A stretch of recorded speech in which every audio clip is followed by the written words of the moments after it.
like a lion on the prowl. Take back our kids, bring them home now. Constitution, strong blood won't lie. No more corruption, let freedom fly. Loud and on fire, won't back down. Keeping the faith here in this town. Apple pie dreams under a southern sky. American man with a fierce battle cry. Stand up, fight for justice, we demand. Gunning for CPS off our land. For family truth with a strong hand. Time to rise, take a stand. Corruption falls like shattered glass. Together we stay, no more broken past. Faith and hope, never too far. Return our kids, make them the stars. Fierce in heart and steady in soul. Families united, make the broken whole. Justice for all, America strong. Sing this anthem loud, sing our song. Stand up, fight for justice, we demand. Gunning for CPS off our land. For family truth with a strong hand. Time to rise, take a stand.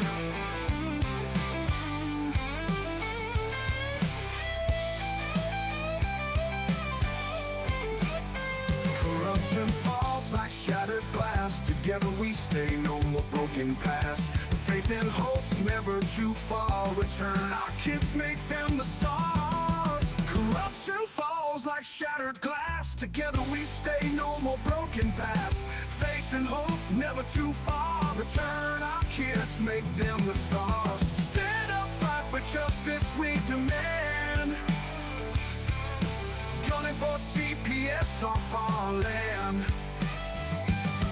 For family truth with a strong hand. Time to rise, take a stand. Take a stand.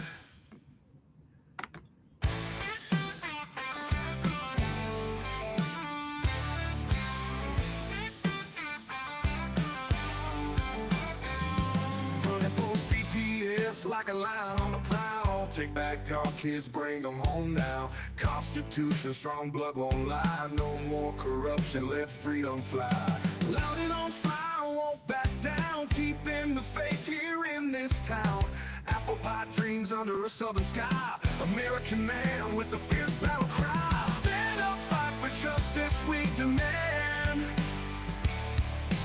Gunning for CPS off our land. For family truth with a strong hand. Time to rise, take a stand. Corruption falls like shattered glass. Together we stay, no more broken past. Faith and hope, never too far. Return our kids, make them the stars. Fierce in heart and steady in soul. Families united, make the broken whole. Justice for all, America strong. Sing this anthem loud, sing our song. Stand up, fight for justice, we demand. Gunning for CPS off our land. For family truth with a strong hand. Time to rise, take a stand.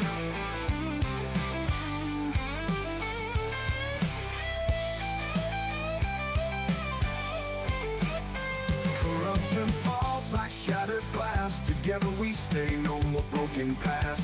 Faith and hope, never too far. Return our kids, make them the stars. Corruption falls like shattered glass. Together we stay, no more broken past. Faith and hope, never too far. Return our kids, make them the stars. Stand up, fight for justice, we demand. Gunning for CPS off our land. For family truth with a strong hand. Time to rise, take a stand. Take a stand. Well, who are we going to piss off today? Welcome to this episode of Gunning for CPS. Guys, it's great to have you here this evening. Unfortunately, I was out sick last week. I thank you for your patience and your support with some of you that actually take and know what's going on with us. Tonight's topic is, as you know, we take usually every other week and focusing on mental health and the impact and damage that CPS does to families and individuals here across this country. The amount of this terrorist organization, and whether you want to have that argument with me or not, that's fine. I will have that conversation. But yes, I can prove it in a court of law that it does meet the FBI's definition of domestic terrorism. But guys, tonight our focus is going to be on mental health. And tonight we're going to talk about, we've got a couple of special guests with us tonight. We've got Sam is with us tonight. That we're going to bring Sam on. Sam, welcome to the show. Hey, Gunnar. Hey, Sharon. And of course, you all know all of our people. Sharon's with us. She's having some technical difficulties with her camera, but we're going to bear with it tonight. I can't figure it out. I'm sorry. It's fine. We're working through a couple of things. Hello, Jonathan. Welcome to our audience as it begins to grow. Remember, too, to hit the like and follow on our button for our podcast shows as things go through here. We're going to continue this, and as this program begins to take and evolve, as things begin to happen, the show will adapt with it, as will other shows that are part of this CPS Punisher podcast. Make sure to tell your friends, tune in with us. If you miss our show, there is the availability within the next usually 24 to 48 hours. Our producers actually take and post these shows on many platforms out there, such as, I believe, Twitch, here on YouTube, and a few other platforms that are out there that this does go out to. We'd love to talk about it. So, guys, let's talk about tonight. So our topic is going to be the psychological aspects of the mourning process of losing your children and going through that whole process, the same as I would say really similar to that of mimicking those things of a loss of a person in death. Sam, why don't you lead the way with our topic? This seems to be between you and with Sharon's background here, some of the things and things you've developed to help people to cope or even identify those things that need to be addressed for our own mental health in preparation, not only for us, but also for our children returning home.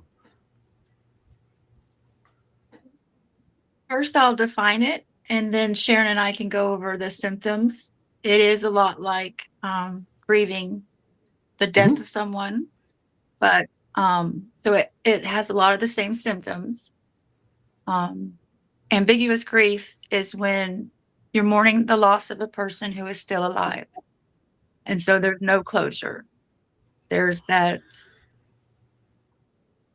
forever, loss and yearning for, and a person who has ambiguous grief, they don't get that closure like a person would the other type of grieving. And in our society, a person with ambiguous grief doesn't get compassion, understanding, empathy, sympathy. They don't get that support. And so some people, actually, there's several articles that say that ambiguous grief is actually more difficult than the other type of grieving, because there's just no support, or there's no support system, there's no compassion. Well, Sam, let's kind of give our listeners so they understand. Sometimes we talk and we want to break it down as simple as possible for everyone. What does somebody that doesn't understand what ambiguous grief is compared to, say, is this open grief? Is this a closed grief? I mean, what is this ambiguous grief that we're talking about? I mean, so people understand, the basic person that may not have the terminology. When a mother loses her child, like for custody, or if CPS removes them, okay, that mother doesn't have her child in her life every day anymore. She's not parenting anymore. Her child's not in her custody anymore. And so she grieves motherhood, she grieves her child, she grieves the life she had. There's a very heavy sense of mourning for a mother or a dad, for Mhm. parents who CPS remove their children.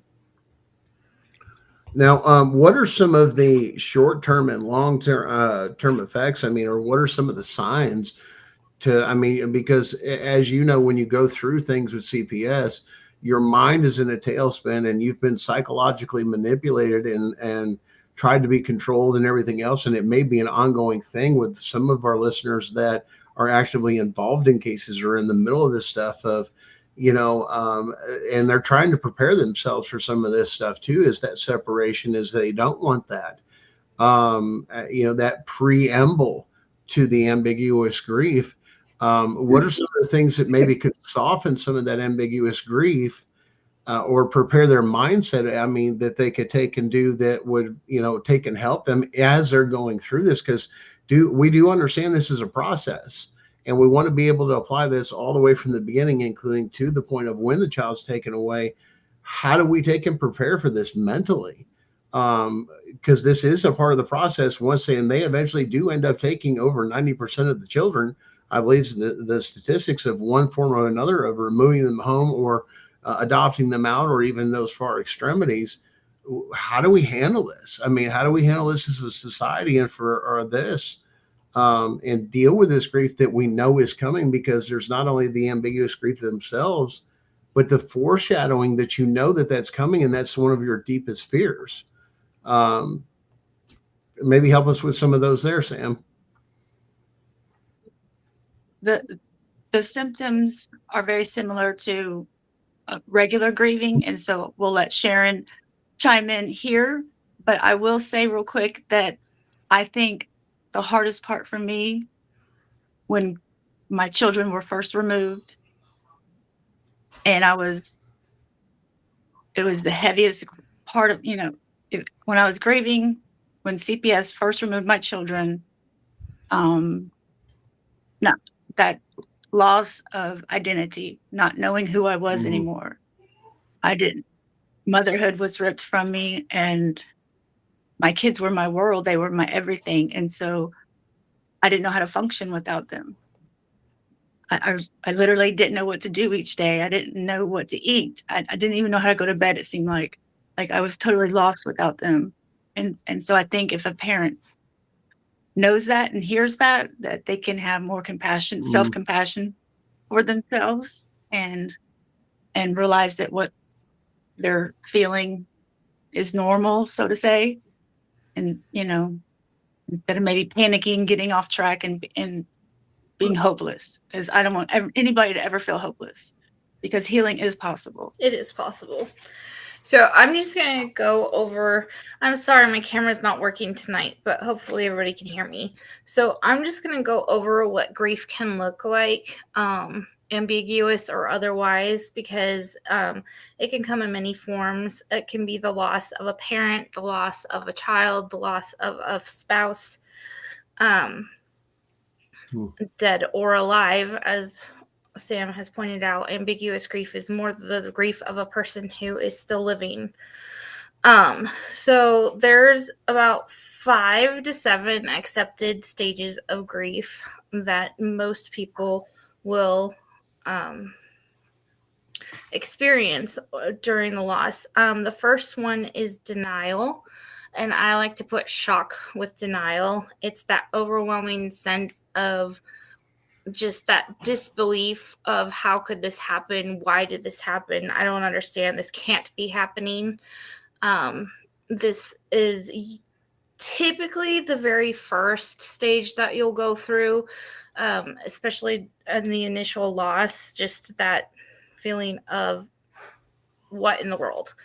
And then your other stages are going to be anger, bargaining, depression, and acceptance. Now, the thing that you'll hear this a lot, but the thing that I think people need to remember is that the grieving process looks different for everybody. Nobody is going to go through the process the same way. It is not linear. You're not going to experience each of these stages in order. You might go from denial to depression, and then to anger and bargaining. or you may just be angry and So be so that you're saying the order is flexible, but you will go through all stages. It just depends on which order you go through typically. and Yeah, how how long. long? typically people will experience all the stages at different times, or they may experience some of them together. But again, it's going to look, the grieving process looks different for everybody and the situation. So these are the things that you'll typically encounter, but you won't necessarily experience it the same way that the next person does. Um, Well, guys, Anger, I know you can't see the comments here. Let's get in some of the comments. Jonathan's okay, come in here. I know you guys can't see it. I can, unless you guys do it on the side there. no, we Jonathan can. made a comment here. He felt a lot of that when he was separated with the kids and the mother. But I would like also to address, if you're setting boundaries with people and cutting people out of your lives, you're going to feel that thing, especially if you have a toxic mother, father, or sibling or something that is just like this. You will go through this also, this stage of grief. I'd like to point that out to you guys. This is a normal process and a healing process. I mean, it's a process we have to go through in life to be a healthy individual. Yes, grief isn't it's not just the loss of a person. It could be, you can grieve anything. You can grieve the loss of a career. You can grieve the Mhm. loss of your bank account should you lose all your money. I mean, there's a lot of ways that we experience grief in life, and they can all look very different. Um, but Sam and I have been conversating for a few weeks now, and she has a beautiful way of experiencing grief and working through it. And we both have had a lot of experience with the grieving process and how to counteract some of these stages, how to help support ourselves and the people around us during these stages. So, Now, children can go through this also, like when mothers and yes, fathers separate, is one thing Jonathan was pointing out. If yes, this is part of the process, you need to identify before you think about if some of you are in a process of divorce or anything else, to be mentally prepared that you're going to have to deal with this with your kids. Um, that they're going to go through that type of separation and that type of grieving process because they're so used to it being like that too. He also brought up another topic that maybe we can bring in at a different time. Is he asked, how do you deal with fear compliance of totalitarian mass psychosis? Maybe you guys want to think on that, but tonight we're going to keep focusing on this. Great idea, Jonathan. Appreciate it. We want to work with our audience here, and I wish we could fix that to where you guys could see some of that and make some comments as we go. Um, but how do we take in? I mean, how do we prepare ourselves, even those that haven't done this? What is a good way to mentally prepare each other, or be there as people are going through it? As Sam has said, this is not very well supported because, especially with what CPS does, it brings a lot of shame and a whole lot of second guessing yourself and making you feel like you've done something wrong or you're just a bad parent. And that's something that a lot of the community and a lot of other Americans out there have this misnomer that that is the case, and it's not. As we've proved on other cases, it's about money. So what do you say to people to kind of prepare for this, going through this? I mean, give us some of the positive notes, I guess, on top of it, with it, with part of the healing part, I guess, because we want to hear about the healing part too. We want to know, okay, we've gone through this or we've been through this. What do I do if I'm in the middle of it, or what do I do with it afterwards? If I'm through it. This is the most horrific pain any parent, Yes. can absolutely. endure. It's as bad as a person would think. It's devastating. It's traumatizing. It's horrific. Um, I think the best thing that a parent can do is to turn that pain to purpose. But when this first happens to you, at least for me, I could barely function, so there was no way I could wake up the next morning and be like, oh, I'm going to turn my pain to purpose. No, probably No, not right away. no, I was in a very You have dark, some self-wallering that has to go on during that time. yeah, give yourself that time and compassion and communicate with those around you, like I feel like being alone, um, or or let your family know, I do want you to ask me how I'm doing, or I do want you to ask me about my children.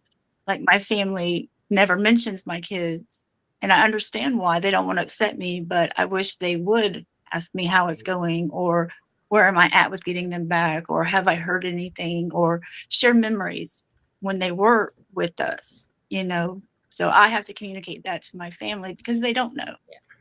Um, I think that's one of the hardest things about going through a situation like this, because typically those who are looking in from the outside can't see our pain, can't see what we're going through. And depending on the situation, many times it's just assumed that CPS got involved because something was wrong in the first place. And that's not the case for most of us. And it's very difficult to keep standing and stay strong in those situations because everybody's assuming the worst when you're in the midst of the worst pain of your life.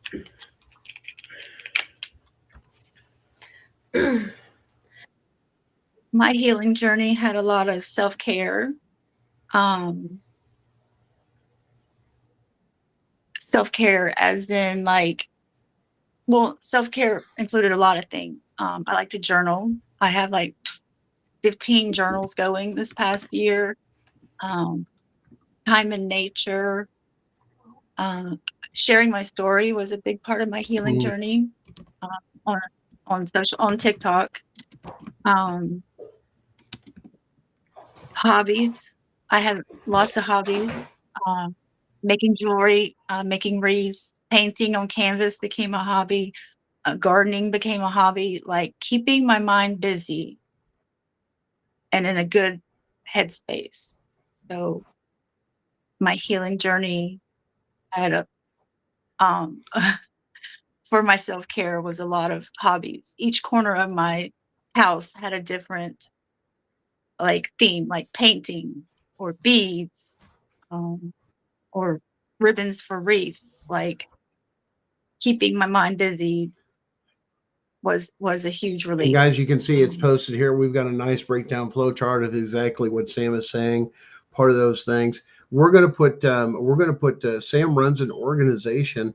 Let's talk shortly about that. About your organization, mybellis.org.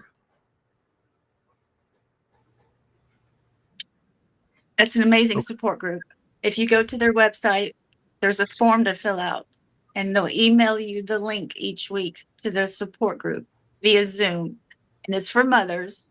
They're going to make one for dads soon, but right now it's for mothers, all 50 states. If a mother has someone else parenting their child, then the support groups for them. Guys, we've posted it in the comments. Guys, check this stuff out. If we've got a lot of advocates to deal with a lot of parents and stuff like that, and I think that's one of the biggest topics which is why we're trying to fill a need of covering these topics every other weeks of mental health and the things that the people are going through, because there are no resources or support groups for this type of thing, to basically help both men and women, fathers and mothers, to go through this stuff when they have been terrorized, when their rights have been violated with what's going on here and there, and just the absolute on top of all of that illegal stuff that's going on, they've never had to deal with or not been educated to deal with improperly by our public education system. You didn't know how to fight to deal with this stuff, let alone these people don't want to follow the law, or your constitutional rights of what do I do to deal with it. And where do I go? And it's got to be just me. Guys, this is a great platform to connect with other people, to realize you're not alone. I think it's one of the biggest things that I would say is the biggest positive, and passing this on for others, of this kind of being like a support group for those that have been terrorized by CPS, and just helping each other get through. Because here's the thing, this is what they fear for us, is they fear us coming together and organizing and bringing the fight to them on one aspect, to getting together and learning how to heal and get past this. Why? Because at one time soon, they will end, and we'll be left to clean up the mess, as we always are. And no amount of money will ever replace that time we've lost with our loved ones, with our children, to watch them grow, to dump into them, to do everything else we've done. That's part of your grief process too, that you're missing out on so much of that. But who do you talk to? Because your church groups won't want nothing to do with you because they think something's wrong with you. Your family, as Sam has pointed out, they really don't, because they don't want to upset you. They don't understand what's going on. Nobody understands what's going on. Half of the things with the law, your lawyers won't even go to a federal court when you mention constitutional rights violations, and you're over here wondering, why is this like this? This is not the way our country's supposed to be, let alone they've stolen my children and broken the law to do it. Now, where am I at now? Because the ones that are in power are saying this was legal, and it's not. And that's where we're educating people on where to fight with our case law and other things. And then with this, as part of healing, Sam, have you noticed the trend too? I've been doing some research with Sharon on some psychological documentation and stuff of what's acceptable psychological, we'll say case law or case studies psychologically, that are actually now approved by the federal government of what's able to be applied and what's not, what's usable. Have you run into some of this with some of your research down some of the, we'll say, those rabbit holes? I did come across one now that you mention it. I wish I would have paid better attention to it. But it was talking about the part, like the permanent trauma that it can cause, especially the child, like that it doesn't go away. You know, And guys, they used a better word for it. I can't think of it, but that it was lifelong. listen, guys, we're coming to find out a lot of things too. They're now educating people on change of venue, that these courts are overlooking this stuff. And the fact that they're not doing change of venues when you bring up your constitutional issues, and they're bowling right over the cases, that is illegal. Matter of fact, I just had a great news today. One person won their case in federal court against them. Oh, yay. CPS. We've got another one that their case has been accepted by the federal courts based off of constitutional rights violations. So people are figuring out how to file this and realize these crooked family attorneys are not doing what they're supposed to, which when you turn to these attorneys, that's what you're looking to as far as your grief process, is the fact that you're trusting these attorneys to represent you and do the right things. And come to find out with most of them, they're just not. And they're not doing what's right for you. They're not standing up for your rights. So they're causing you more grief. And some good attorneys, they don't even know, because they figure that I've only got a license to what? Practice in my state. I don't have a federal license. Then when we had our consultation, I say constitutional rights, you take my case. You've added more grief to me now. Now that's a grief on top of your ambiguous grief, a compounded grief. The way parents are silenced in the courtroom and they don't have a voice, it's been a big part of my healing journey, is to speak my truth and to share my story, because I wasn't allowed to in that courtroom. I wasn't allowed to speak up for myself. And I kept depending and trusting my lawyer to do that. And then there I was at TPR and my lawyer didn't. And I think the most important thing, probably above all things else, is when you are entering into a grieving process, especially one like this, is to remember to give yourself grace.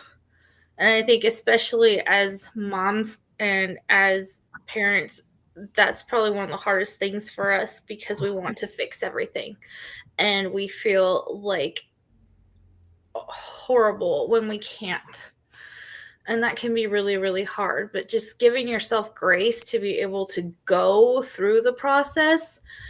And Sam shared a lot about her healing journey here. I've had my own personal healing journey with a lot of similar things. Some are different, but it's going to look different from everybody. Like, we can give you ideas and thoughts and possibilities, but ultimately it's going to be what's best for you. But just giving yourself grace to take that time to grieve and to explore and figure out what works for you. That's the best thing that we could do. Oh, that did come through. How did that come through? I thought that didn't go through. Sorry. Giving yourself grace is very important because through the process, you know, there was a point where I had, I had to be accountable. Did CPS illegally remove my children? Yes. Did they lie, make things up?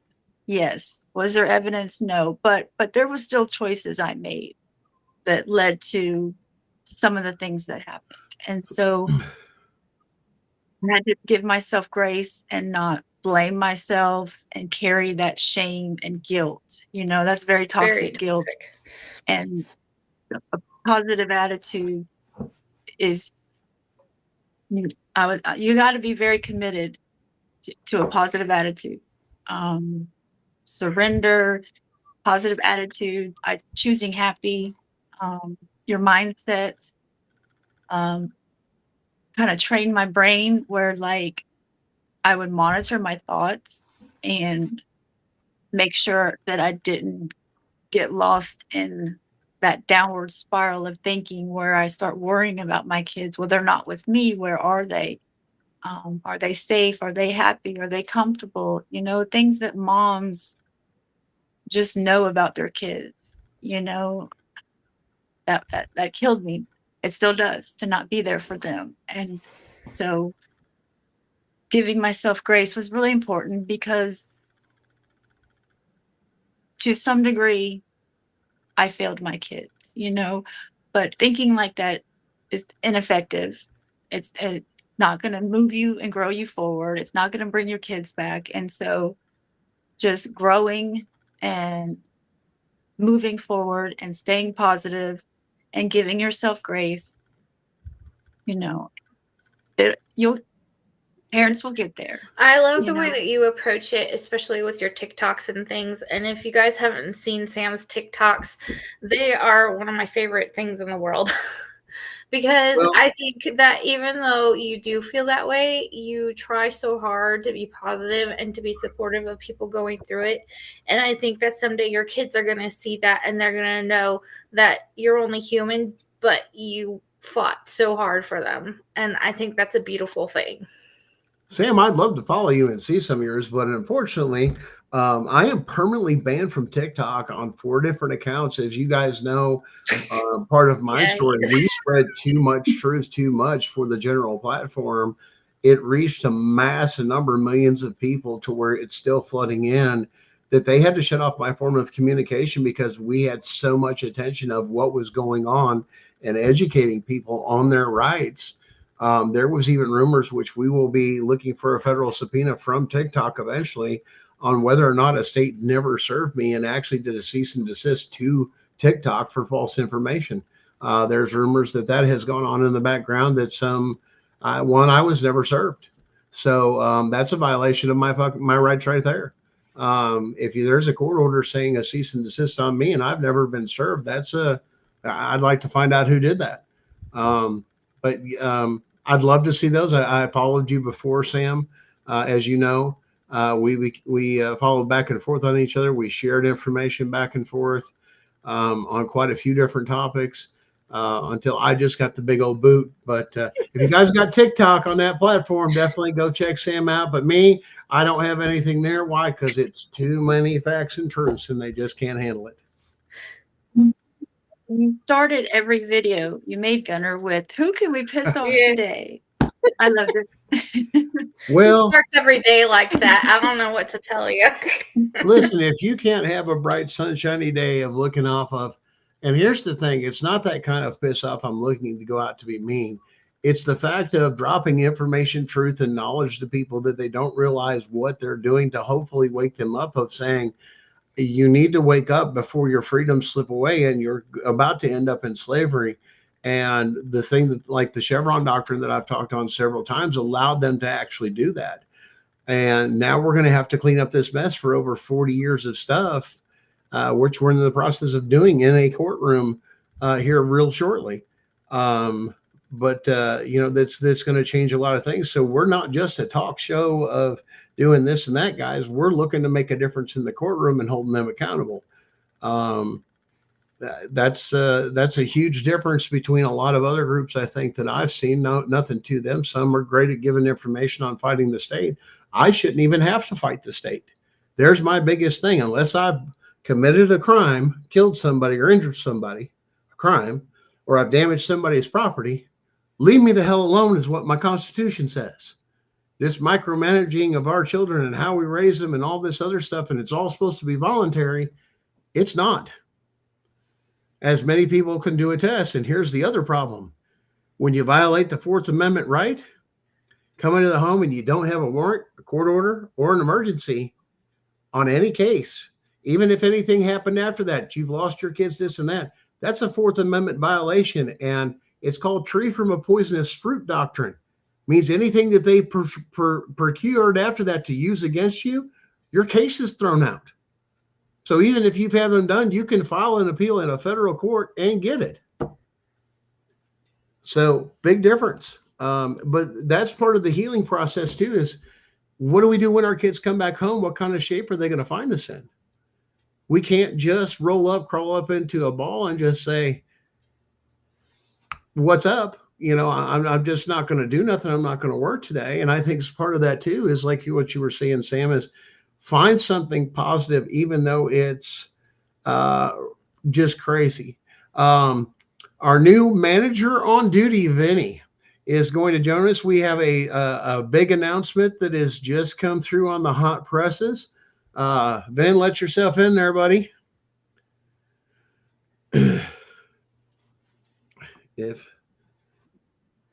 Hey guys.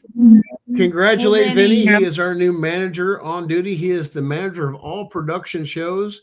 Darren has taken a step back and asked for some assistance due to the fact we are working on some legal stuff, and we need to focus his special abilities on something a little bit more contrary to his special gifts to enough to actually let's stop this stuff.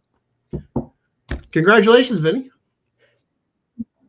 Thank you. All right, so this is a document that went out, and I heard this earlier too from someone I've been talking to that comes on our show quite frequently, and has dealt with the state courts, federal courts, and all the courts, and had no luck, and they've been treating her like garbage.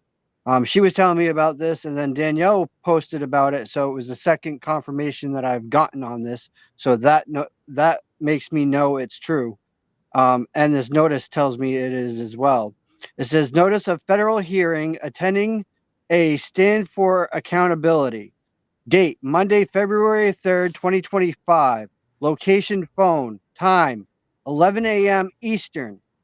Minute order, the court will be providing access for the public to telephonically attend the hearing on motions for a temporary restraining order scheduled for February 3rd, 2025 at 11 a.m. The hearing can be accessed by dialing the toll-free number 833-990-9400, meeting ID 715-234-770. It is hereby ordered that the attendants using the public access phone line shall adhere to the following: persons remotely accessing court proceedings are remanded on the grounds prohibited against the photographic recording and rebroadcasting any court proceedings. So this is federal, guys. And what this is about is no oversight, no funding, no transparency, no trust. Mm-hmm. This is on the Department of Health and Human Services. Wonderful. So Ben, So everyone needs to get on this tomorrow at 11 a.m. Ben, why don't you post that stuff in the comments? Central or The links and stuff. Eastern? It's just a number. What time? Yeah, so it's Eastern time, 11 a.m. We're going to get Ben as soon as he gets off here. He's going to post that in the comments. For you guys, Sam and Sharon, I have an original email in the back room from Vinny that I'll share that with you personally, since you guys don't have access to the comments. and spread the word on that. So definitely we want to make sure that we're all a part of this particular thing, one thing or another. That is not going to stop what we are doing. Ben, we thank you for this up-to-date announcement to keep people informed on what is developing in our nation and how they're actually starting to pay attention to us now. That's exciting, isn't it, Sam? Starting to wake up. Voice is heard. Yes. Voice is heard. Well, guys, so what are some of the things? I mean, now we've talk with nature of this and that of healing, but when you talk about that thing that it has you so paralyzed, what's a good thing to do where you just get to that point, where it paralyzes you and you don't know what to do or anything else? What's something even just small to start to break that cycle of that? Because you've just gone through basically psychological warfare with CPS. Where do you start to make sure or even maintain even through the process of this stuff? Because you're in panic mode. You start with what you know, and you know that you're a mother, you know that you're a father. They try to take that from you, but really they can't. And so for me, there's a space inside my soul where I'm connected to my children, and I pull my motivation and momentum from there, the love for my kids. I make myself get out of that bed. And so whenever I see them again, whether it's a miracle and soon or when they're 18, they're not going to want to hear that I was depressed and sad the whole time. They might feel guilty. They'll feel bad. I don't ever want my kids to feel bad. And so that love I have for my kids is my momentum every day. And so it's the same as it was when they were in my care. My love for my children is why I get up, achieve goals, and helping others. When you help somebody, it takes your mind off your problems. And so helping others is a good thing to do once you get out of that original intense pull that you're talking about. But that's what pulled me out of it, was the love for my kids. Yeah. I've said it before on here, and I'll say it again. You are no good to anybody else unless you're taking care of yourself. You need you to be taking care of yourself. Your kids need you to be taking care of yourself. If you're not taking care of yourself and you're not working this through in a healthy way, then you're not going to be any use to anybody. And when your kids come home, they need you to be a whole person. They need you to be a whole person. And I hope that some of this can encourage some of you all who are in the same place that Sam is in. My situation is a little bit different, but I know what that pain of loss is. And I hope that we can encourage you all to take care of yourselves and have grace for yourself and get up every day and win that day, even if it's just one baby step at a time. Guys, don't forget to hit the like and follow for our program tonight, to make sure that you and invite people to take and tune into our podcast. Remember, this takes and goes off of your follows and sharing and spreading the word. Guys, I guess I'll ask the obvious question. Then it would be highly recommended to anybody out there, caseworkers and otherwise, to actually refer them to your grief group. The faster or sooner they're involved in CPS is to get involved possibly in this group to, one, prepare them and maybe give them a little bit of a support from the very beginning. So the sooner you can go, once again, on, and we're going to put that in the comments again, that mybellis.org, to get that support for mothers. It's a wonderful organization. They are so compassionate. Awesome. And that they just have the group. It has a facilitator.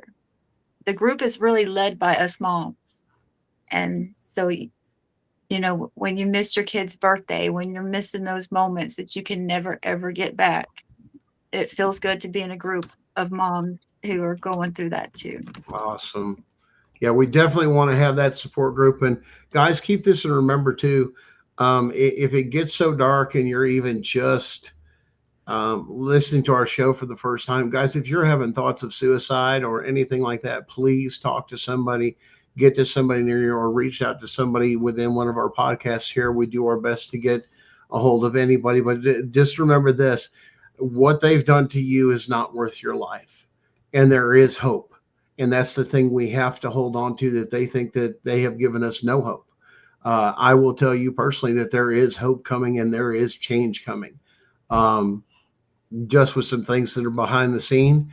You're going to see this show itself evolve as things go through. Some of our back room has said that maybe as we go through our case and then actually go through, even being part of the larger case that we've been talking about, to actually let people know what's been going on in the courtroom that maybe didn't that day, or what was revealed, or what was, addressed, even all the way down to the ruling. Why? Because this is going to affect each and every one of you, because now you can file in federal court and use our case as case law.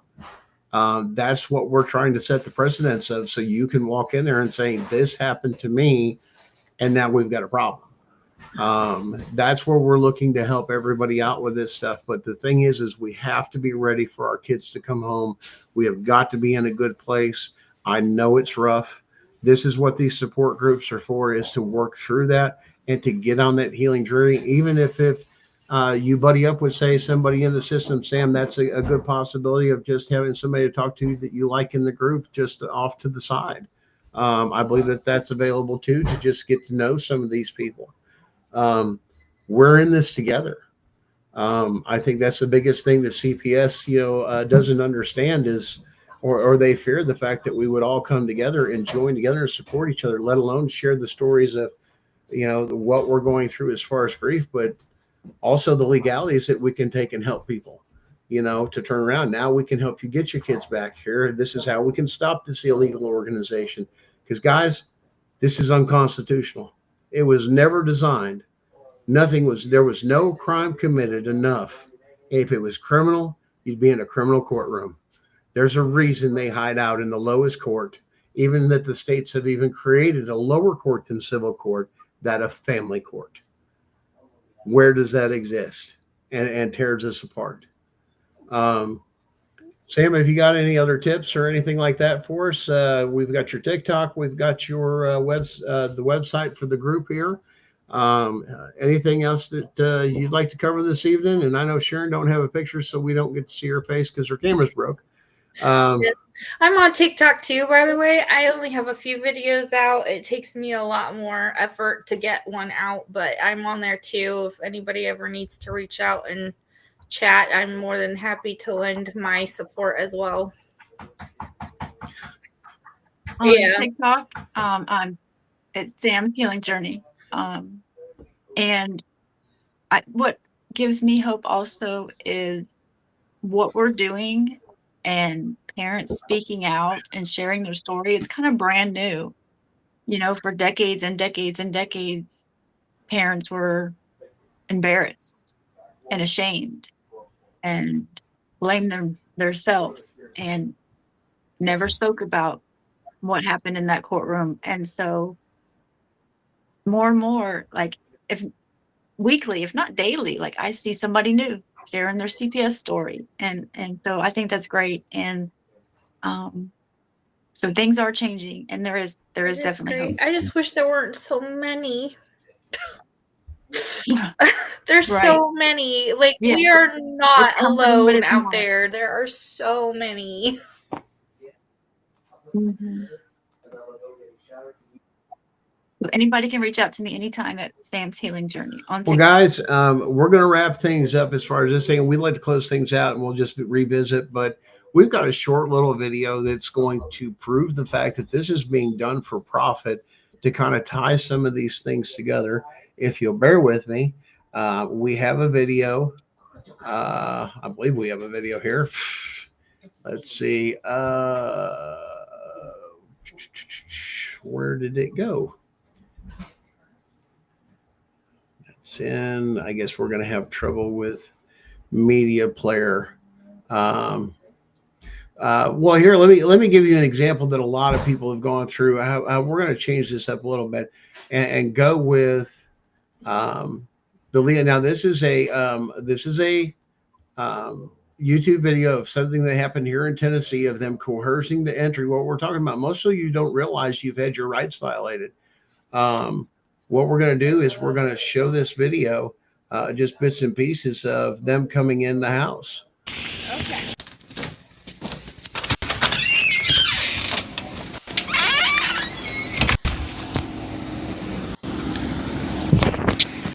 Using the police. Using the police to intimidate tactic. Right here. How y'all doing? Can I help you with something? Well, I think I'm going to have Darren. Can I help you guys with something? Give me just 1 minute, okay? I'm talking to my sergeant. Okay. Okay. All right. Let's go back here. Sorry about that. This is where they come up. Zaxby's just perfected the Philly again with our signature crispy chicken fingers, Work with us here. sauteed pepper and onions, melty cheese, and garlic aioli. Grilled Sorry, or guys. fried. It's, Here, can I see your ID too? Sir, they're here to help comply with the order issued from the court. Can I see your ID, please? order issued from the court. Can I see your ID? Make sure Now, cops are not supposed to be there unless there's a criminal matter. They're not supposed to either be there. Sir, I'm not going to cause any trouble. I just, I'm not trying to cause any trouble here either. okay, I'm just trying to protect my constitutional rights. I completely agree, and I want to get. Okay. First of all, do you have a warrant? I have an order issued from the judge. Yes. May I see the order? The order is in court, and it has been issued. You were aware Required of to this have an order or May a I see warrant the court order in writing? to come into your home. I will go get that order then, but I was Doesn't hoping have we it. could do Okay. this without Does that. it I would exist? also like to know, what is your probable cause or exigent circumstances that my children are in imminent danger? Sir, I would like to talk to all this about you.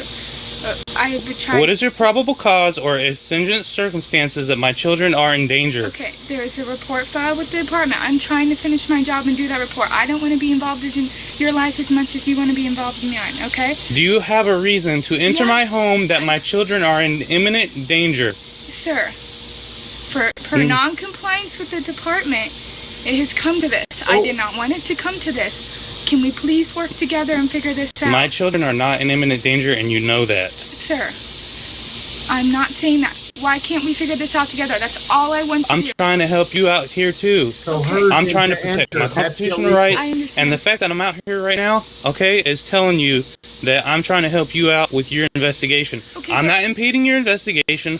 I'm trying to protect my constitutional rights. Why okay. couldn't we do this? Why couldn't we done this conversation earlier and it wouldn't have come to Because this? you came up to my wife and my child in my driveway and you threatened us. Sir, I did You not told threaten.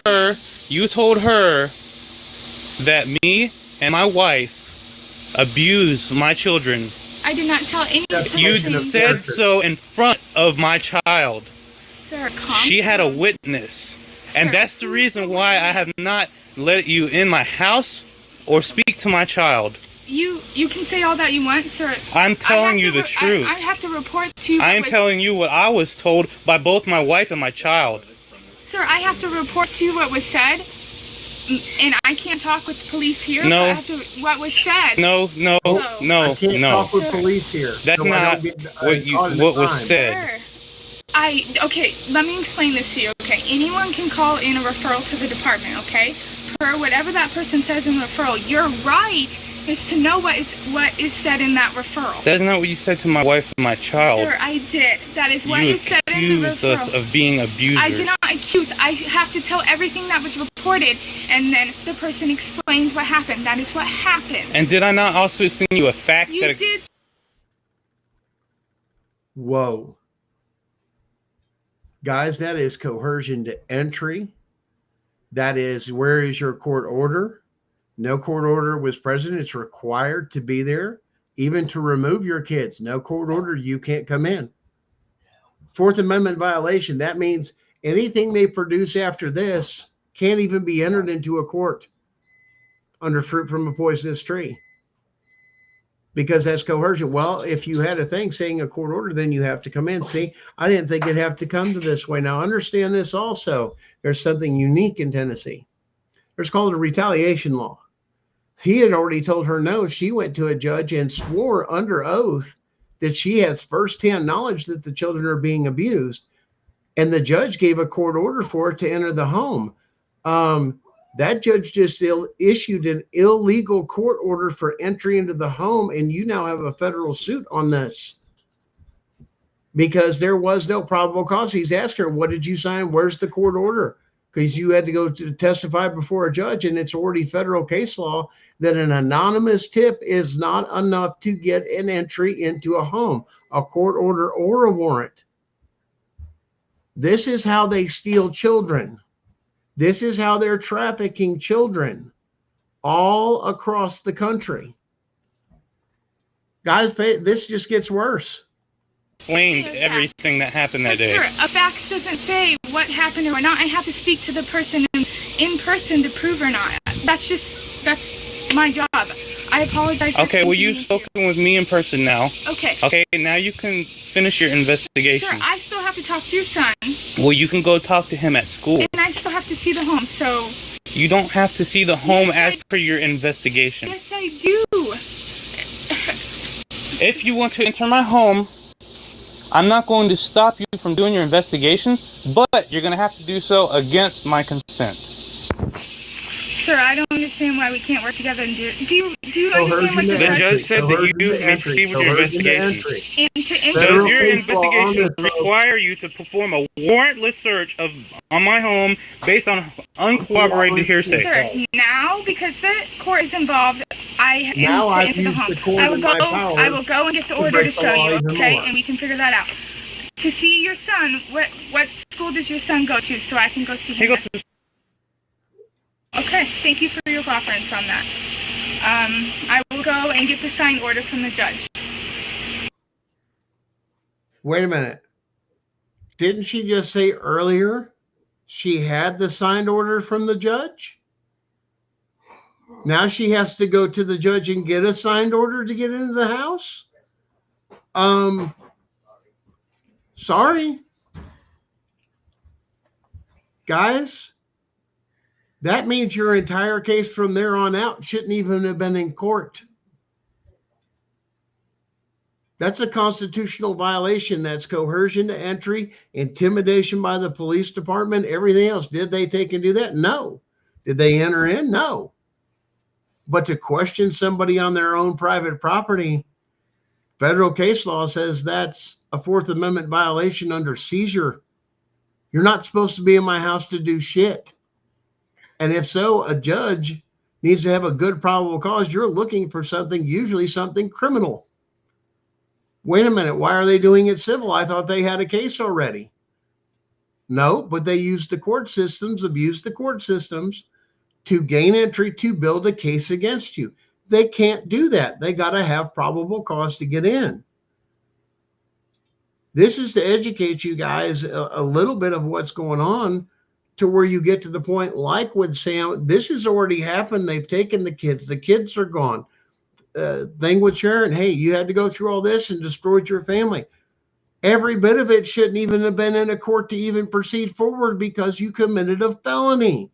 Deprivation of rights under the color of law, such as a Fourth Amendment violation, automatically throws your entire case out, no matter if they had anything. You can't proceed in a federal or in a federal or a state court, any of them, criminal or civil.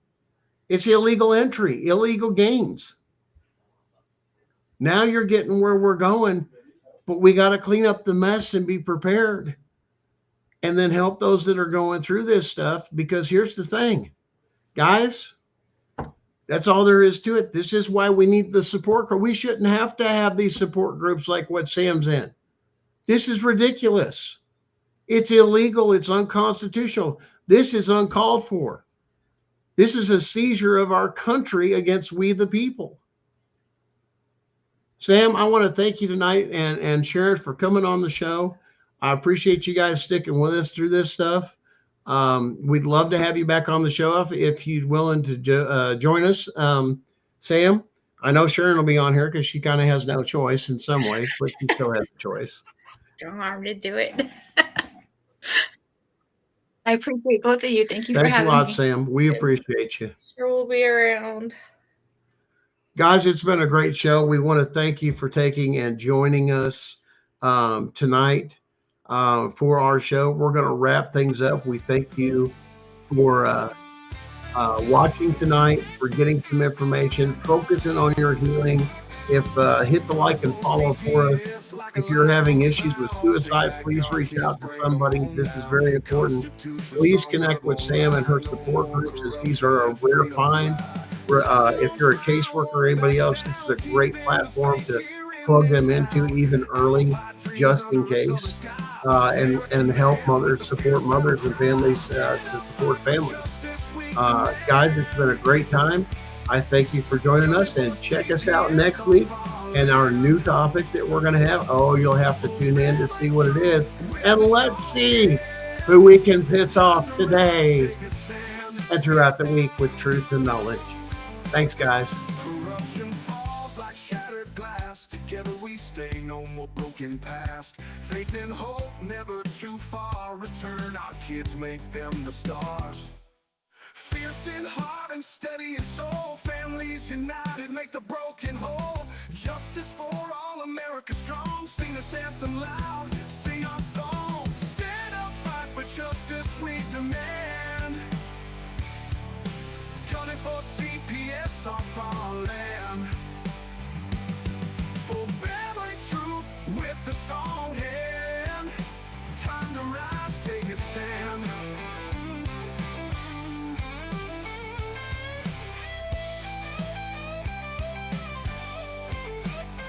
Corruption falls like shattered glass. Together we stay, no more broken past. Faith and hope, never too far. Return our kids, make them the stars. Corruption falls like shattered glass. Together we stay, no more broken past. Faith and hope, never too far. Return our kids, make them the stars. Stand up, fight for justice, we